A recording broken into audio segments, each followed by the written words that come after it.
дуруд дӯстони қан, ин аввалин намоиши барномаи 7 рӯзи як ҳафта аз сомонаи ютуби фараж аст ки шумо бинандаи он ҳастед. Бо мо ҳамроҳ бошед ва аз рӯйдодҳои муҳими ҳафта воқиф шавед. моҳи шарифи рамазон имсол дар тоҷикистон рӯзи 2 апрел фаро мерасад. дар ин бора кумитаи дин танзими анъана ва ҷашну маросими ҷумҳурии тоҷикистон хабар дод. фитри рӯза барои рамазони имсол 7 сомонӣ бо ҳисоби гандум ва 80 сомонӣ ба ҳисоби мавиз барои шахсони нисбатан доро муайян шудааст. нисоби закот 35 000 сомонӣ муайян шудааст ки аз ин миқдор маблағ 875 сомонӣ закот пардохт мешавад. фидияи савм барои соҳибони узри шаръӣ ба миқдори 420 сомонӣ барои 30 рӯз муайян шудааст. раҳбари ҷабҳаи муқовимати миллии афғонистон аҳмади масъуд пас аз 7 моҳи ба қудрат расидани толибон дар афғонистон аввалин маротиба паёми тасвирӣ ироа кард.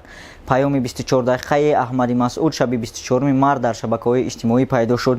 аҳмади масъуд писари қаҳрамони миллии афғонистон аҳмадшоҳи масъуд паёмашро аз интиқод ба дубора баста шудани мактабҳои духтарон дар кишвари афғонистон оғоз кард. ҳукумати толибон ваъда дода буд ки рӯзи 23 март дари мактабҳои духтаронаро барои муҳассилин аз синфи 6 боло мекушояд, аммо вақте духтарон ба мактаб рафтанд дари мактабҳо баста буд. толибон гуфтанд то замони муайян шудани тарзи либоспӯшии духтарон мактабҳо ҳамчунон пӯшида боқӣ мемонад. раҳбари ҷабҳаи муқовимати миллии афғонистон толибонро танқид кард ки ба ваъдаашон барои ташкили ҳукумати фарогир вафо накарданд. аҳмади масъуд гуфт то замоне ки толибон аз сӯи мардуми афғонистон пазируфта нашаванд, аз сӯи ҷомеаи ҷаҳон низ ба расмият шинохта нахоҳанд шуд. толибон ки ҳоло қудратро дар афғонистон дар даст доранд, ба ин паёми аҳмади масъуд вокунише накарданд. аз замони ба қудрат расидани ин гурӯҳ дар моҳи августи соли 2021 ин аввалин паёми видеои аҳмади масъуд аст. пеш аз ин масъуд асосан паёмҳои садоӣ ва матнӣ пахш мекард. коршиносон бар ин назаранд ки бо оғози фасли баҳор ҷангҳо дар афғонистон дубора шиддат мегирад. пас аз гузораи 4 моҳ аз ҳодисаҳои ба амаломада дар Хоруғ билохира рӯзи 21 март сокинони вилояти мухтори Кӯҳистони Бадахшон ба интернет дастрасӣ пайдо карданд. ёдовар мешавем ки дастрасӣ ба интернет пас аз эътирози рӯзи 25-28 ноябри соли 2021 дар пайи кушта шудани Гулбуддин Зиёбеков сокини ноҳияи Рошхалъа қатъ гардида буд. тӯли беш аз 100 рӯз дар вилояти мухтори Кӯҳистони Бадахшон ба ҷуз аз идораҳои давлатӣ ва бархе созмонҳои байналмилалӣ дар марказ ва ноҳияҳои он касе ба интернет дастрасӣ надошт.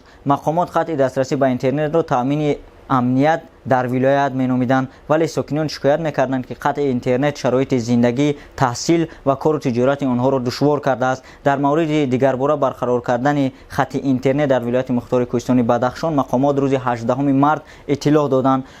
ғолиб ниятбеков сухангӯи ҳукумати Бадахшон ба расонаҳо гуфт агар аз тарафи ягон кас туҳмат гапҳои беасос нисбати ҳукумат ё раҳбарияти вилоят ё шахсоне ки дар мақомот фаъолият доранд инъикос мегардад, агар он беасос бошад албатта чораҷӯӣ карда мешавад.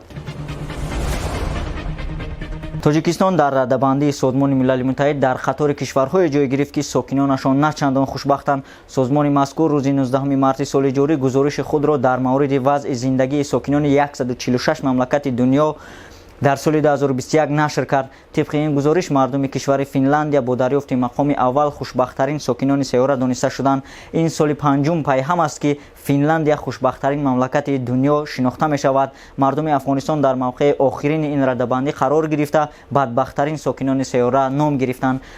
созмони милали муттаҳид феҳристи мамлакатҳои хушбахтро санаи 20 марти ҳар сол ки рӯзи ҷаҳонии хушбахтӣ қайд карда мешавад тартиб медиҳад. имсол тоҷикистон дар зинаи 83 ҷой гирифт ки дар миёни кишварҳои осиёи марказӣ аз ҳама поёнтарин ба шумор меорад. соли гузашта тоҷикистон дар зинаи 78 ҷой гирифта буд. дар феҳрист узбекистон дар зинаи 53, қирғизистон 64, қазоқистон 40 ва туркманистон дар ҷои 78, яъне 5 зина болотар аз тоҷикистон ҷойгир аст.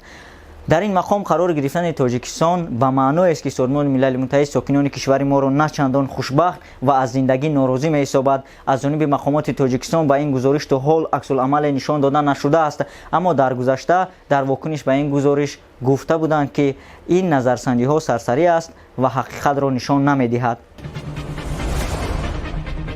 ҳунарманди номошнои театру синамои тоҷик Раҷаб Ҳусейн рӯзи 26 март дар синни 81 солагӣ аз олам даргузашт. Ин ҳунарманд дар шаҳри Санкт-Петербурги Русия аз олам чашм пӯшидааст. Чанд вақти охир ӯ дар бистари беморӣ будааст. Аз даргузашти ин чеҳраи ҳунар шахсиятҳои зиёди фарҳангии кишвар изҳори таассуф карда дар шабакаҳои иҷтимоӣ ба наздикону пайвандони ӯ таsalлият баён карданд.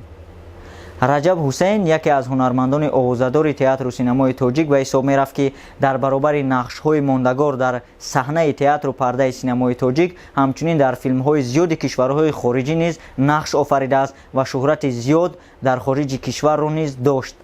Раҷаб Ҳусейн моҳи августи соли 1941 дар шаҳри Душанбе ба дунё омадааст. Донишкадаи ба ном Астаровский шаҳри Тошканро хатм карда дар театри Лоҳутӣ ва Маяковский дар шаҳри Душанбе кор карда буд.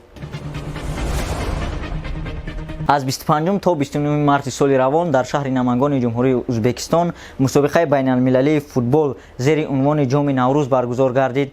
дар он 4 даста Тоҷикистон, Ӯзбекистон, Қирғизистон ва Уганда барои ба даст овардани мақоми қаҳрамонӣ байни ҳам мубориза бурданд. мусобиқаи мазкур аз марҳилаи ниманиҳоӣ оғоз гашт. баъди қуръакашӣ муайян шуд, ки дар ин марҳила миллипӯшони тоҷик бо дастаи мунтахаби Уганда бозӣ мекунанд. дастаи мунтахаби футболи кишвар рӯзи 25 март дар бозии марҳилаи нимфиналии Ҷоми Наврӯз бо якачини Уганда, ки дар раддабандии Федератсияи футболи ҷаҳонӣ ё худ ФИФА 34 зина аз Тоҷикистон болотар қарор дорад, вориди майдони набард шуд.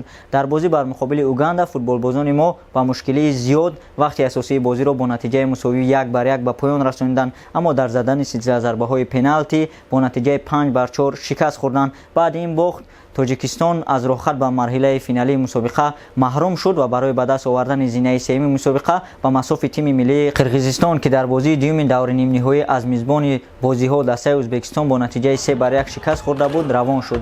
бозӣ барои мақоми сеюм рӯзи 29 март сурат гирифт. футболбозони тоҷик гарчанде дар ин бозӣ рақобати беназму низом нишон доданд, вале бо натиҷаи 1-0 Қирғизистонро ноком карданд. голи ягонаи ин бозиро ҳамлавари тими миллии кишвари мо Парвиз Умарбоев аз зарбаи пеналти ба ҳадаф расон. ин рақобат ҷанҷолҳои зиёдро ҳам бо худ дошт. дар натиҷаи кашмакашиҳои зиёди футболбозони ду ҷониб довар 4 курти сух, 2 то ба футболбозони қирғиз ва 2 то ба футболбозони тоҷик ва 9 корти зарди дигар нишон дод. Тоҷикистон бо пирӯзӣ дар муқобили Қирғизистон миёни 4 даста зинаи сеюмро гирифт. қаҳрамони мусобиқаи Ҷоми Наврӯз дастаи Ӯзбекистон шуд, ки дар финал Угандаро бо натиҷаи 4-2 мағлуб кард. баъди анҷоми мусобиқа миёни доираи васеъи мухлисони футболи тоҷик сарусадои зиёд баланд шуд, ки бояд Федератсияи футболи кишвар барои беҳтар кардани тими миллӣ чора андешад, вагарна бо чунин бозӣ дар гумон аст, ки мо ба чемпионати Осиё 2023 роҳхат гирем. дар воқеъ бозиҳои тими миллии мо ин бор хеле кӯчагӣ ба назар мерасиданд. коршиносон мегӯянд сабаби ин гуна лангидани дастаи мунтахаб муддати беш аз 7 моҳ бесармураббӣ мондани даста ва доир накардани ягон бозӣ дар 4 моҳи охир мебошад. ин буд он ҳама хабару гузоришҳои муҳим, ки тӯли як ҳафта мо барои шумо омода намудем ва пешкаш кардем. хайр, то барномаҳои дигар, худо нигаҳбон.